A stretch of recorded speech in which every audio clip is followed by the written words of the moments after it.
everyone, welcome to Going Live with the Global Science Show. Welcome to another episode. This is episode 24, I think. That's so many weeks that we've been doing this now. Thank you so much to those of you who are watching live and who will watch back later on. My name is Sam Langford. I'm the founder and coordinator of the Global Science Show, the monthly virtual science festival that allows science communicators all around the world to share a little slice of science with a global audience on Twitter. We're going to be here for another half an hour, a very tight half an hour, because I need to leave at past and go jump in a car. Sounds very mysterious. It's not that exciting. It's election day. So we're going to meet another science communicator, find out who they are, what they do, and why they're awesome. We're going to be talking about a really cool science festival that's coming up very soon. If you want to get involved in the conversation, then please do leave comments on Periscope on Twitter, or if you're watching on YouTube or Twitch. We'll get those included in the conversation throughout. But without further ado, we'll get our guest in today. So say hello, everyone, to Alex Holmes. Hello. Hello. It's nice to see you again. And you. So folk will know, if you watched last week, then you'll know that Alex took the host's hot seat for the week, which we're super appreciative of. But you're back again today to be interviewed instead. I say interviewed, like it's going to be fairly informal. It's not like... Yeah, a chat. Yeah, it's like not Frost and Nixon. So who are you and what do you do? So I'm Alex. I use she, her pronouns. And I'm a PhD student based at the University of Leeds. I'm currently in my third year of my PhD. But when I'm not working in labs hacking supercomputers, I'm really into science communication. So I'm currently the Leeds City coordinator for the Pint of Science Festival. I'm European coordinator for the Global Science Show, and involved in all sorts of things around Leeds and online. So yeah, that's who I am.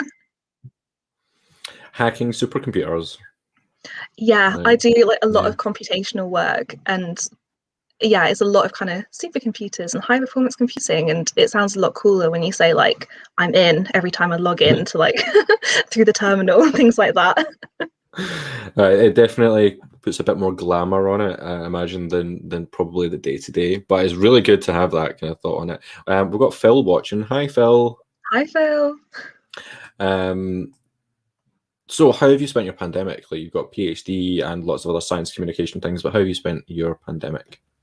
So the pandemic started at a really inopportune time. Not that there's any like a perfect time for a pandemic, but I'd just started doing lab work, and I just had quite a few science communication events lined up. So there were 2 festivals through the university that we kind of made lots of props for, and I was really excited for all of these, and Pint of Science was coming up.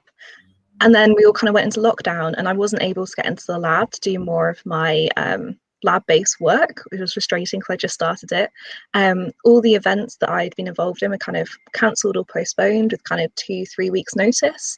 So that was really gutting. So it wasn't a great time, but I think it gave me some time to kind of take a step back and think, oh, okay, what are other people doing now that things are moving online? How are other people dealing with this? So I spent quite a lot of time going to Jamie Gallagher's SciComm socials, which were really useful, like completely reframe the way I was thinking about science communication and how you can apply it to an online setting. Then doing quite a lot of like videos of the Global Science Show, things like that. So I think I spent a lot of my pandemic getting used to being online, doing a lot of Zooms and StreamYards and all sorts. But yeah, so I've done quite a few Global Science Show videos, been involved in Pint of Science when it moved online in September, got to do online versions of the festivals that the university put together. So I've kind of done things that I meant to do anyway, they're just in a completely different format now. Yeah, which is really good to have had that opportunity to switch to the online way of operating. I had totally forgotten about Jamie's Virtually Social. Like, that just seems like a whole lifetime ago. Genuinely, that was like some of the first kind of big Zoom meetings I went to, which is really weird to think about because they're so kind of second nature now. I remember being like, wow, polling functions, and wow, there's a chat bar. Yeah. And there's so many cool people as well, like who were like the guests on there, like giving up their time for free and giving away their expertise as well, which I know that the SciComm sector are very good at that. They're very good at giving away the things that are all up here on their brains and their time as well. But that was Yeah, another so level. collaborative. It's been really useful. And even like Phil, who's watching, like we had a meeting last week and it was just so useful getting some kind of tips from him and like insight from him. People are so willing to just tell you things and not keep it to themselves, which is really nice. Yeah, I think it's a real strength of this sector, that we've got such amazing people that want to share their knowledge and whatnot. I'm kind of lagging on my side. Let me know if there's anything wrong with my audio at any point. Um, You seem fine oh, to me. I think sometimes the video lags, but that's about it really. cool. Not It sure might be what's going on. me. I know you're having Wi-Fi issues, and it seems like I'm having Wi-Fi issues as well. And for those who don't know, we were like close to the wire as to whether this was actually going to happen or not. And why was that, Alex? So I thought I would be really high tech and plug my router in to my laptop using an Ethernet cable so that it'd be really streamlined. But so I did that, and then I kicked my router by accident, and it just went, nope, I've had enough. This is not how you should handle me. This is not how you should treat me. And this was about kind of 15 minutes before we were going live. So I've just spent the last like 15 minutes resetting my router, ended up having to run round to my next door neighbours and beg them for their Wi-Fi code. So thank you to the people living next door to me that are sponsoring this event via their Wi-Fi. But at least you knew how to plug into the internet. Like that's one of my revelations. Like, do you remember that as well? Like, Yeah, oh from God. Carla. So someone who's going to be a guest next week or the week after, Carla Suchu, until recently didn't know that you could plug into the Wi-Fi. Like she's very young, though she perhaps like had never had that. Like play, I think when she comes on, I'll maybe play like the dial-up modem noise and say like, do you know what that is? Like, have you ever Please heard do. Yeah, honestly, I was so close to phoning my dad though, because I know how to plug it in, I know how to click reset, and I was like, I don't know how to troubleshoot beyond this. that? I Yeah, have he'll get a phone call after this. I have a 4G dongle for those situations that I can just like plug it into. My phone can become a hotspot as well, but it's a nightmare. It's an absolute nightmare. We've also got like another comment.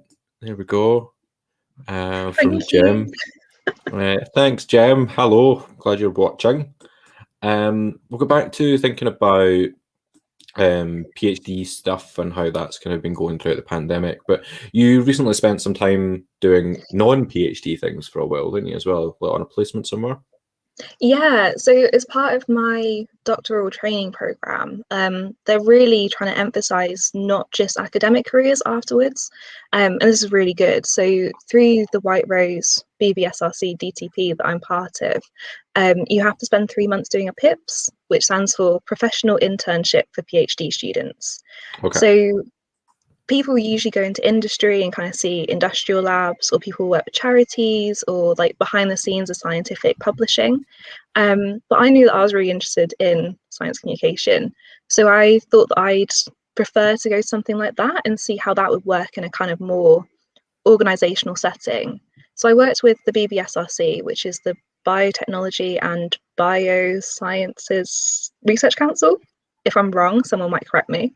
It's a lot of letters. So I spent 3 months with them working on their genomics portfolio and trying to pull out stories of kind of things they funded 20 years ago, 25 years ago, and their impacts now, and trying to pull together these narratives of kind of, okay, we funded like this plant genome in 2000, and that then led to this work in kind of 2005, this work in 2010, and work that's happening now. And it was actually really cool. Like, I'm not a geneticist by any measure, so it was really interesting getting to see like a completely different side of science and how it all kind of fits together and how you can make really cool narratives from it. Yeah, so I've just got back into the PhD from that, realizing I still need to remember how to do things, but it's been really good. It must have been an interesting switch to have to make from a kind of academic situation into a more industry situation. So What was that like? What sorts of tips would you give people who are maybe going to experience that? That's a really good question. I think the main thing that I found difficult was it was a very different way of working. So in academia, you're very much kind of on your own project, and you might have other people around you that are also working on the project, but with slightly different directions. But there's no one that you're kind of really closely working with a lot of the time. It was very Yep. cool in this setting where everyone on the teams were all working on the same projects, and they might have little bits of them, but you go and ask any of them for help. I think my main tip would be kind of get really good at collaborating with people across different teams. So the team I was in, Frontier Bioscience, there was then all the kind of strategic challenge areas like agriculture, bioenergy, and they talked a bit, but you kind of had to take the initiative to just go email people and say, hi, I see you're working on this, could you tell me more? Or emailing the communications team and just being like, hello, you don't know who I am, but let's have like a 30-minute meeting to chat about what it is that you do and how maybe my project could lead into stuff that you're doing. Yeah, just emailing people basically. Like it is one of those skills that people do find a little bit daunting, whether that's like cold emailing people or like other forms of networking, like in the before times, like coffees at conferences, or like just saying hi to someone, or picking up, or even going even further back, picking up the phone and like making a phone call, which makes me like I have like almost vomiting even thinking about it. But there are things that like when you push through what is kind of a scary thing, that you can make such good connections. So no, very good tip, absolutely. How long were you doing the placement for? For 3 months. So I started in mid-January and finished kind of towards the beginning of April. Yeah. I thought, oh, 3 months, that's so much time. Like you can do so many things. And because so many of the science communication things I do outside the PhD, I do in kind of my spare time. I was like, oh, you get so much done working on it 9 to 5. No, I'm sure No. you're having the same actually going freelance. It's too many projects, too little hours. Yeah, yeah, constantly. I completely empathize with the lack of time. And I think it's like this, like a general tip for everyone when it comes to whatever you're working on, is always overestimate how long something's going to take you, because you're never going to get it right. You're never going to think that won't take that long. It always takes longer than you think. And then you can like Yeah, happily surprise yourself when you do it faster and you're like, oh exactly. wow, I saved 24 hours on this particular thing. Amazing. Yeah, no, like it gives you that extra little boost there, definitely, as well. It sounds like an amazing experience to have gone through, and really cool that it's something that's offered through that kind of doctoral training program. Yeah, it was really cool. Like I would definitely recommend, even if it's not offered through your training program, like definitely do it. So many places advertise them, and you can get paid through them as well, which is really cool.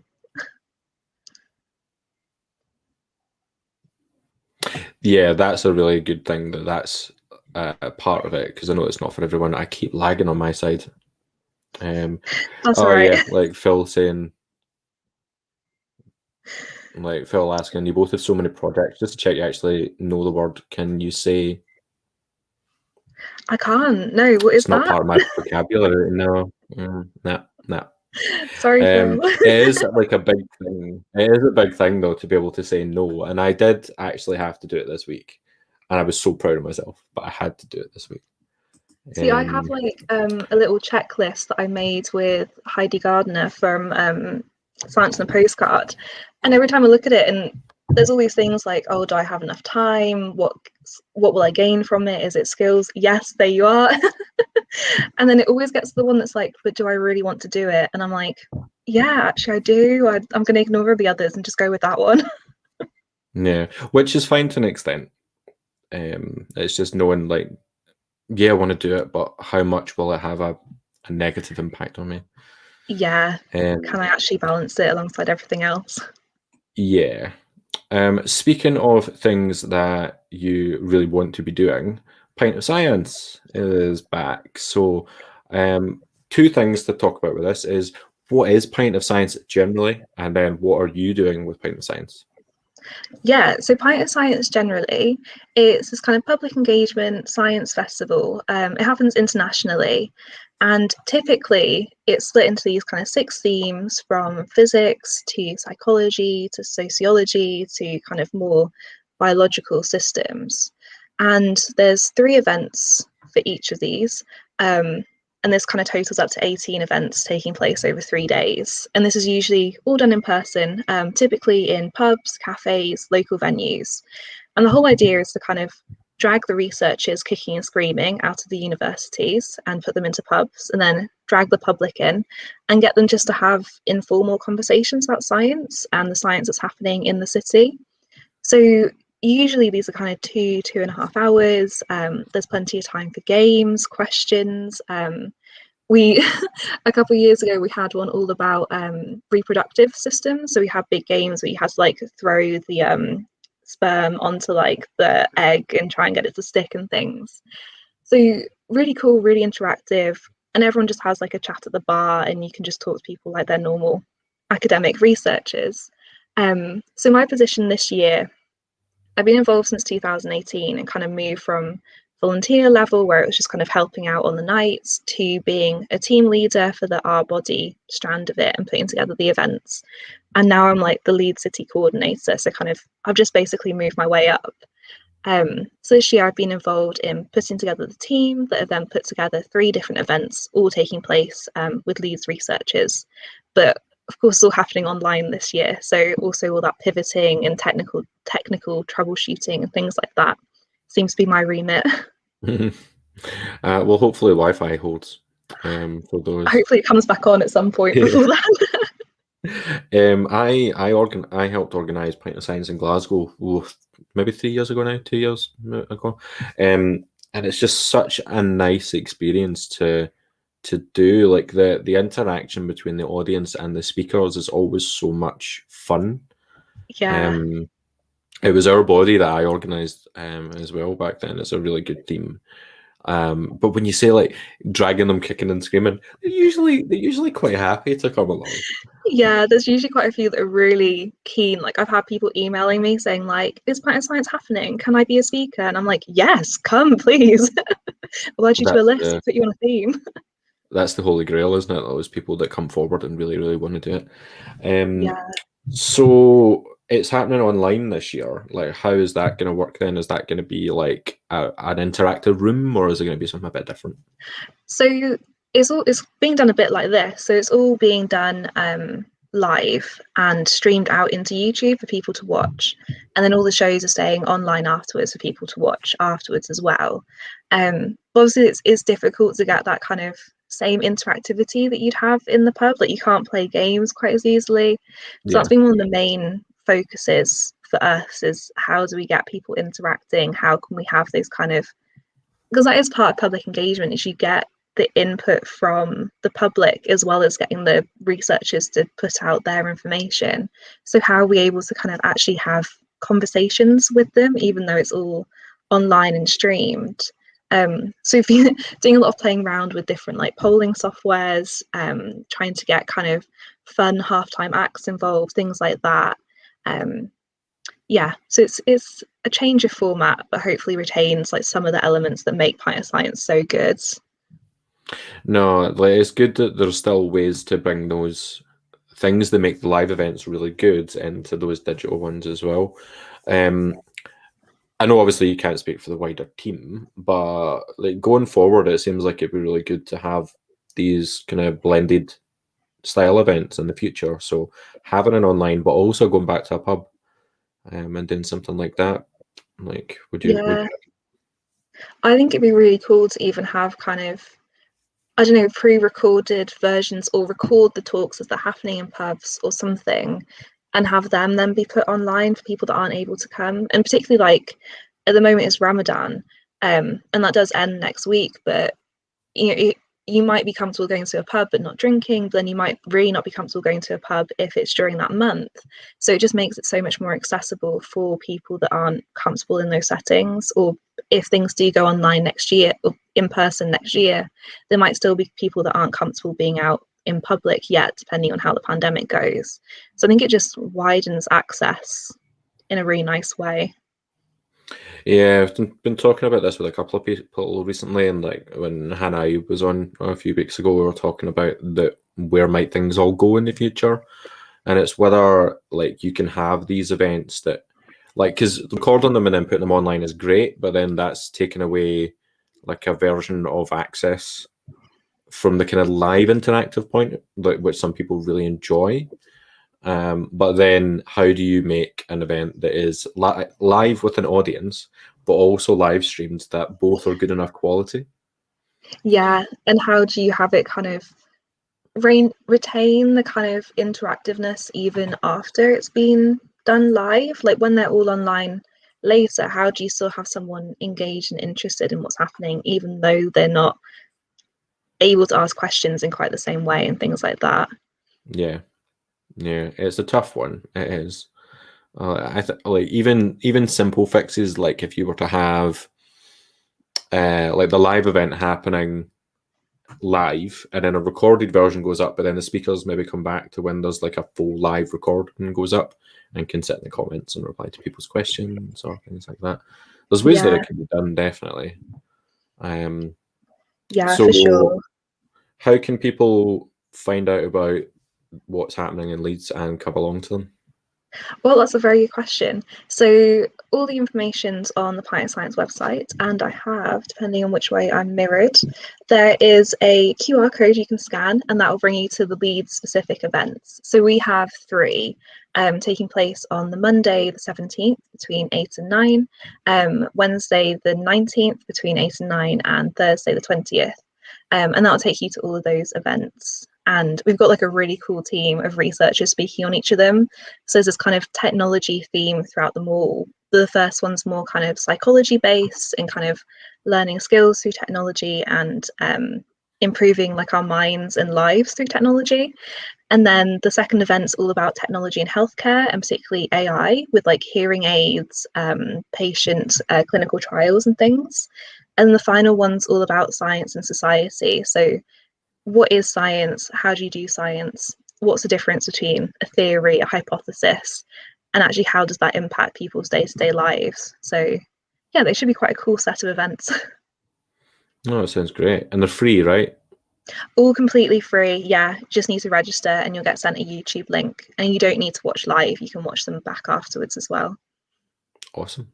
I'm going to ask, is that one of the t-shirts? Is that a Pint of Science This t-shirt as is well? indeed a Pint of Science t-shirt. Yes, I had to dress up for it. They always have like such good designs with them. We have two pint glasses as well, like the Pint of Science pint glasses. So my partner was one of the speakers on the same year that I was organising as well. Oh, fab. So we got two for the price of one, which is really good. Um, Again, I can remember when they were just running Pint of Science last year. It's here again. Like time is flying so quickly. I know. Um, but I'm Yeah. really enjoying the way that I can go to an event that is happening at another part of the UK, which is really good. That's really exciting. Yeah, like actually I've really enjoyed this for the Science as a Drag events because I probably never would have been able to go if they were all kind of being held local to you in Glasgow. So it's been so nice actually being able to go to those and that kind of sense of community with everyone despite all being all in different time zones in completely different locations. It's yeah, a lot of fun. I really like that kind of I can just pop in and out to different things and I don't actually have to leave my sofa. Yeah, yeah. I think that's one of the things that I've loved as well is that when you get to an event in person, you have to like, oh, do I need to get a train or do I need to get a taxi? Like, no, I just need to shut the laptop and that's Yeah, it. Like, it's so much better in some respects that way. The Science as a Drag is one of those ones that I have so much love for. And the next one, like we've obviously had our first act just been announced being Justin, um, but we've got so many exciting people. I'm really really excited to talk about who's coming up. We're going to look at quite a few from the US this time, which is really good. that's really Um, exciting. And we've got a really, really cool professional drag queen from Edinburgh that I'm really excited to talk about. It's just going to be so much fun. No, Um, it's so good. It's so good. And later in the year, like we haven't announced this yet, but I'm not gonna say who's who and what's happening. We're gonna do an All Stars as well, like and kind of line it up with like the kind of RuPaul style of thing. I And love yeah, that. I would so definitely watch like a Snatch Game version where everyone dresses up as like their favorite scientist or whatever. Like, oh no, like Bryn or Carla, if you're watching, we're gonna have to make that happen now. Um, please. Getting towards the end of the half an hour. Thank you so much for coming along. Always like to find out what people would say are their kind of top tips for getting involved in science communication. So, what sorts of things would you recommend that works really well for you? So that's a really good question. I think my top tip is just to do it. So, I mean, first things first, you have to find a good avenue to do it. So, if you're a PhD student like me, then you're probably part of a university or a research institute, and they'll almost certainly have a public engagement team. And I cannot say enough good things about the Leeds public engagement team. I dropped them an email kind of March, April last year, just like, hi, I want to do more things. And I got set up with kind of doing presentations to A-level students, all sorts of things. So definitely just finding a good avenue for you to kind of start exploring it. And I think science communication is one of those things that there's an awful lot of training and a lot of kind of literature and best practice and things. And that is really useful, but I do think you learn the most by doing. So you can see on people's faces whether they're engaged in the way you're telling a story or whether they're engaged in the way you've explained a particular concept. So I think it is that kind of just get out there and start and talk to your public engagement team and email me if Yeah. you want to part of Pint of Science. Oh well, that's loads of things, isn't it? I think that Yeah. first one about like just giving it a go and finding what works for you is definitely just like it's a really good bit of advice. But it can be really daunting to figure out how to get going. So yeah, finding what works for you, but finding the people that can help you to get there. So whether that is like a public engagement professional at a university, or people like you and me that can help people get going with some science communication stuff. So Yeah. loads and loads And of ways like that it can be done. always happy to like chat to people on Twitter or whatever to be like, that's a really good idea, or have you thought about doing it slightly like this? This might be better. Yeah. And I think that's the fun of being kind of behind the scenes of Pint of Science, is I can kind of watch how other people are doing things and then offer kind of my advice from my experience. I've really enjoyed doing that rather than being kind of center stage presenter all the time. Mm. Yeah, like I've found a lot more of that as well. Like being behind the scenes is definitely where I'm feeling more comfortable at the moment. So I completely get you there on that one.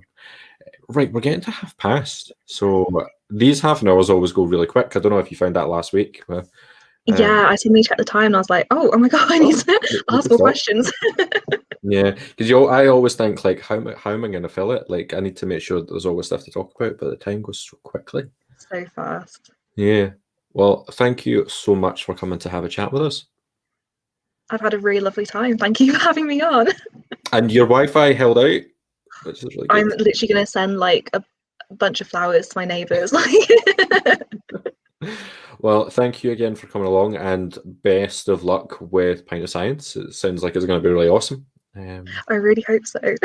And do you mind as well? Obviously, we've got the QR code, but below the post on Twitter, just post like to your events, and people can go find out about them.